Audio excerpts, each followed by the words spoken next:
Mga kasayan, pasensya na kayo, ngayon lang tayo uli makakapag-video. Mukhang may isang buwan tayong walang video kasi busy tayo sa mga pagtitinda. Wala pa kasi tayong pwesto kaya palay-palengke lang muna tayo. Ito yung gamit natin, ito yung mga paninda natin sa mga palay-palengke, sa mga tiyanggian.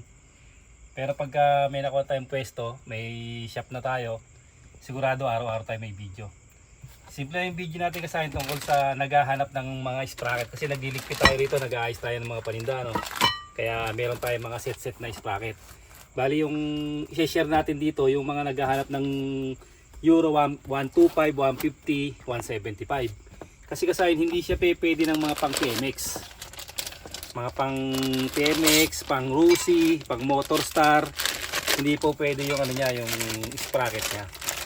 Ang kailangan na gagamitin mo doon kasayan, yung mga pang ano rin, yung pang ginagamitan siya ng rubber damper, yung mga di-rubber damper. Pero mas madaling hanapin, ang hahanapin nyo rito ay pang HD3. Kasi siya kasayan, kalimbawa itong sprocket na to, 4-in-1 na siya. Ayan siya. Kung makikita nyo yung sprocket niya, pang XRM, TMX, nakapasok yung HD3. Ayan, tapos pang Ruser.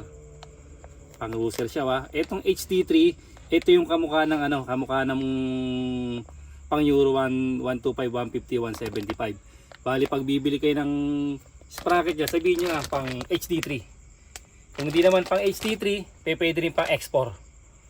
Pang X4 yung gagamitin niyo. Siguradong kasya sa inyong Euro 150 kasi wala namang kayo makukuha na pang ano pang Euro 150. Kaya HD3 para hindi kayo mahirapan. Kasi kung bibili kayo ng pan TMX, automatic yan, hindi yan kasukat. Iba yung sukat niya. Kaya ang bili niyo kasi na pang HD3. Marami namang ano yan.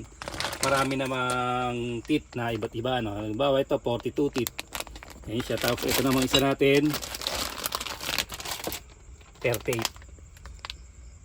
Ayun lang kasi yung mga maiksing video natin sa maiksing video muna tayo. Yung mga nagko-comment sa atin, subukan natin sagutin yung mga comments sa atin kasi marami na yun, di pa tayo nagbubukas ng mga comment natin.